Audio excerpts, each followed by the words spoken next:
Hello, I'm Renno. Welcome to this brand new video series where we answer some of your digital imaging questions. Now, I've surrounded myself with some very talented people over the last 5 years, so we should be okay. The first question comes from James, and James asks, I'm restoring some old photographs and would like to know what PPI, that's pixels per inch, I should scan them in at prior to restoration.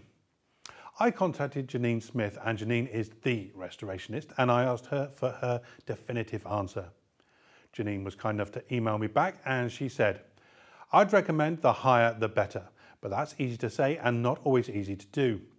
It's great to scan an image at 1200 ppi if the image is of good quality to begin with and if you have the room for the files of that size on your hard drive, especially if you're going to save them in an archival manner such as a TIFF file.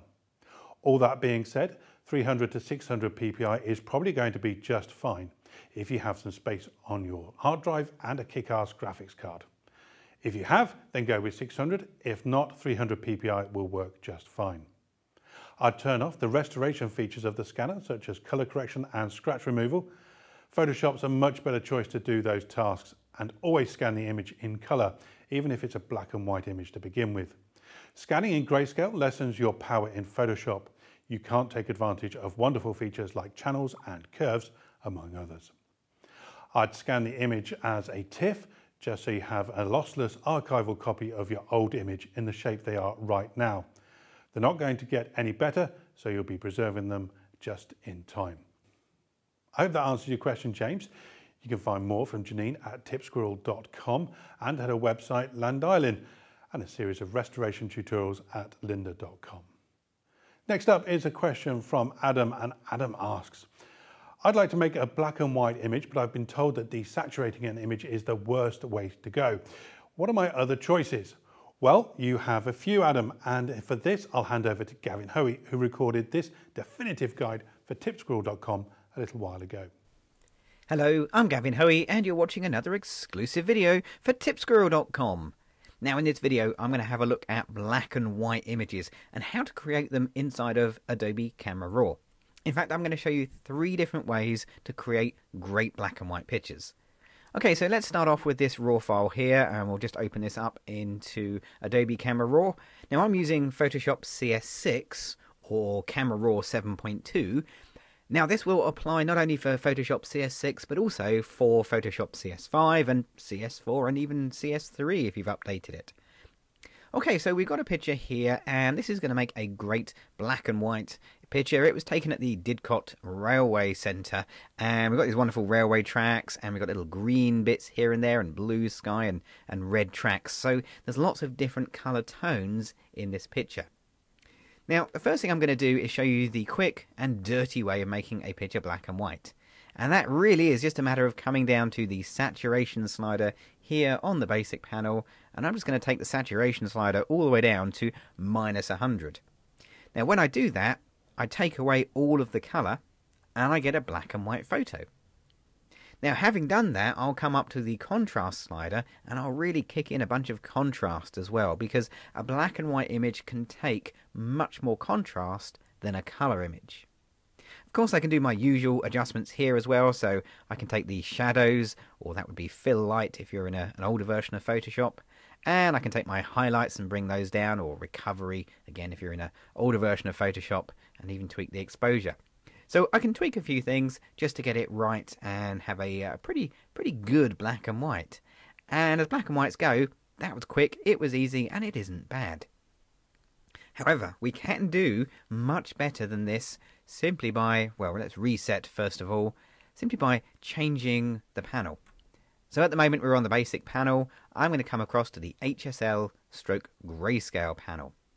And on the HSL grayscale panel there is a button that says convert to grayscale. What's a grayscale? It's a black and white. I know, it's confusing, isn't it? Photoshop should keep all the terminology the same, but it is a black and white.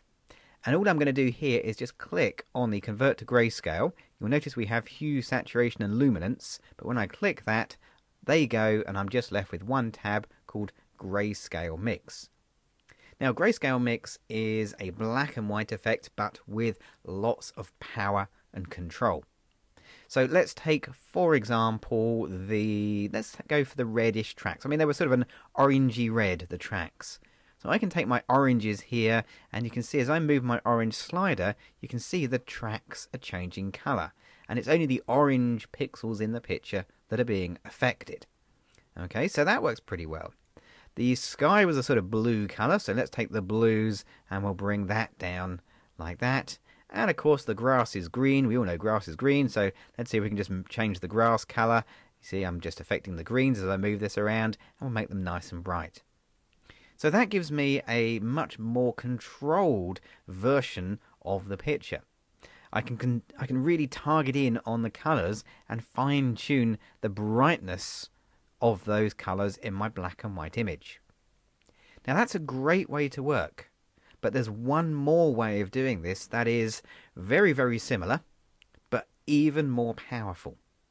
Okay, let's reset this once again. We'll go back to the Camera Raw defaults and we'll jump back to the basic panel.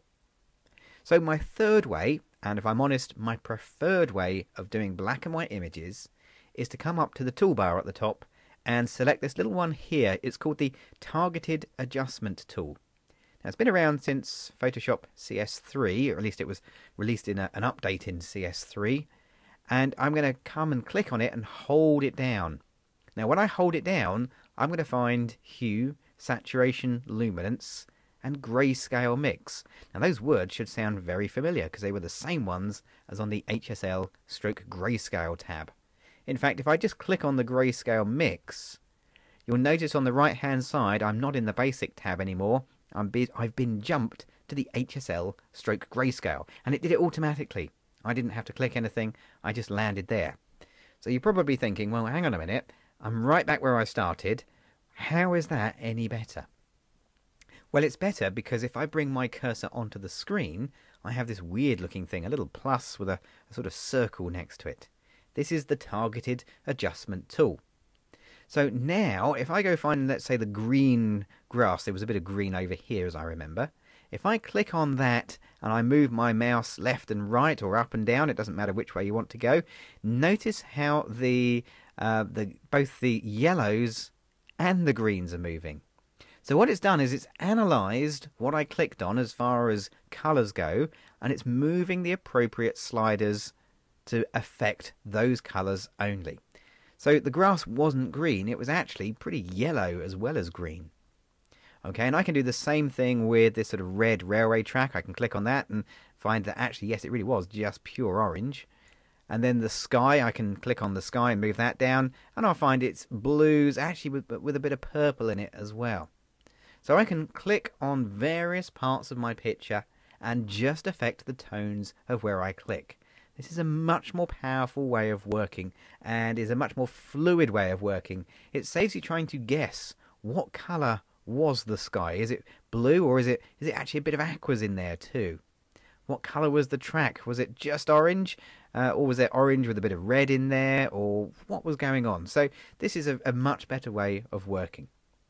Of course, you can come back into the Basic tab here, and I can do all my usual adjustments, including, well, let's see if we can recover a bit of the highlights, and we'll open up a bit of the shadows, and we can put a bit more contrast, and of course, a bit of clarity. One thing you'll notice, however, is both the vibrance and the saturation are grayed out. Those are no longer available to me because this isn't a colour image anymore. It's not an RGB image. In fact, if we open the image from RAW and we go back into Photoshop, if I go and have a look at the image mode, you'll see I am in a grayscale image.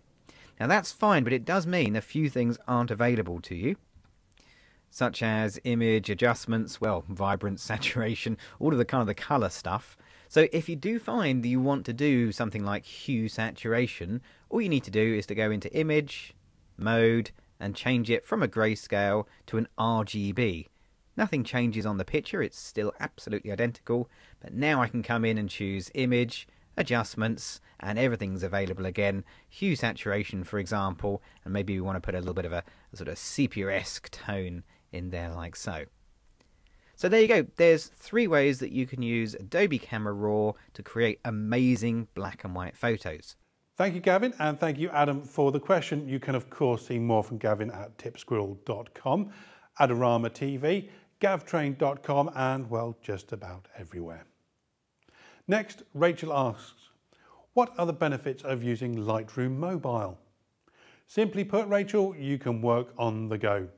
Sadly, this brilliant app is iOS only at present and runs in conjunction with your desktop app. For more, let's go over to me. Hello, I'm Renno, and this is a video for tipsquirrel.com, the free website for everything Photoshop and Lightroom. In this video, we'll be taking a look at how to sync an image to Lightroom Mobile and sync it back again to our desktop application.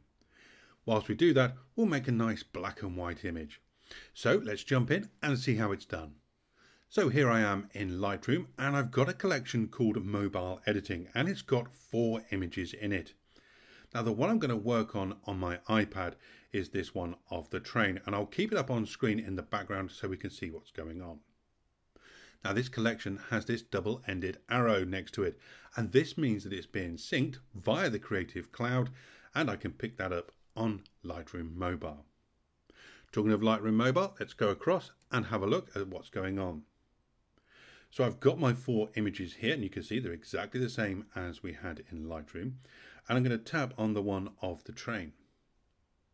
Now I want to make this into a nice black and white, so I'm going to tap on the 3rd icon along, and we've got some nice presets in here, including black and white, you can see there. So I'm going to tap on that, and we've got some to choose from. We can go auto perhaps, or one of the contrasts, but I like film 2 for this image, so I'm going to tap on that one and use that. Now we can finesse these should we wish using this 2nd icon along, and you can see here that we've got some of the sliders that we may recognize from the basic tab in Lightroom. And I'm going to scooch along and tap on contrast, and then I can just click on this little button here and I can drag it left and right. I'm going to keep it quite high to about there. It's roughly where it was. I'm going to scooch this along, and I'm going to use clarity. I'm going to put some clarity on in exactly the same way. And there we are, we're done with this. Now I want to sync this back, so what I'm going to do is tap this icon in the top right hand corner that looks like a cloud with a plus sign. When I tap on that, we get this little dialog box, and it says sync now. Yes please, do that. Now for transparency, I'm going to allow this to run in real time. So I'm sorry if I waffle just a little bit, but we can see how quickly this is working. Now the 2 devices that I'm using here are both on the same Wi-Fi, although that doesn't have a great deal to do with it, but it's going up to the Creative Cloud, it's saving it there, and then it's bringing it back into my Lightroom catalogue. So any second now, here we go. I'm going to waffle just a little bit longer, but it will be reflected, I promise you. It's going to change in the background there. And we'll be able to see all the changes we made in Lightroom Mobile. There we go, it's done eventually. I'm just going to click on that just so we can hide the iPad for a second. Now from here I can now make changes. So I may want to put a vignette on there. So that's what I'm going to do. I'm going to bring down the vignette. I'm going to make this quite a heavy vignette so we can really see it when we go back to the iPad. There we go. And I'm happy with that. I'm done. Now I'm not going to do anything else here at all, because Lightroom is always looking to save it to the Creative Cloud. And I'm going to go back to my iPad. I'm going to go back to the main page here just so we can see what's going on a little bit more clearer. Now to save me waffling again, I'm going to cut here and we can see it updated in just a second. So there we are, it's popped in. You can see we've got the changes. It didn't take a great deal of time.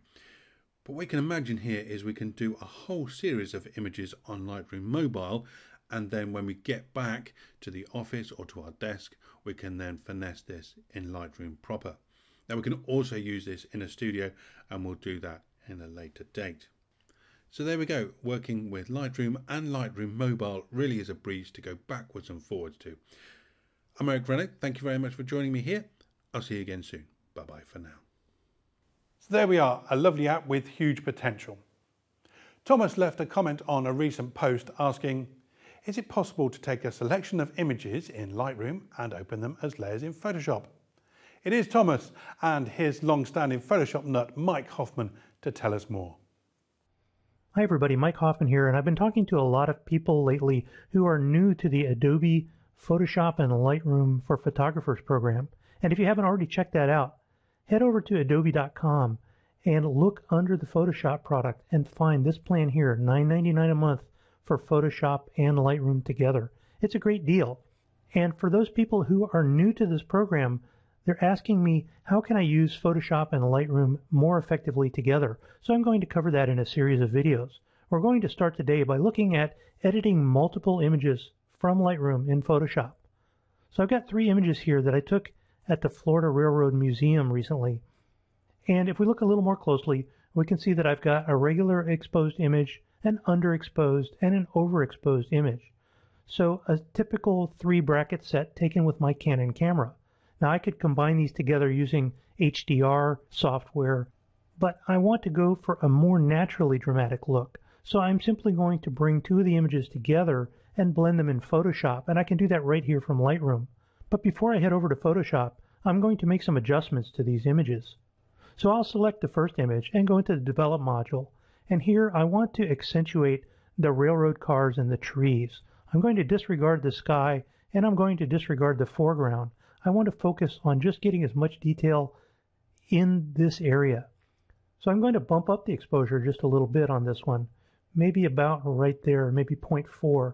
And then I'll take the highlights and bring those down.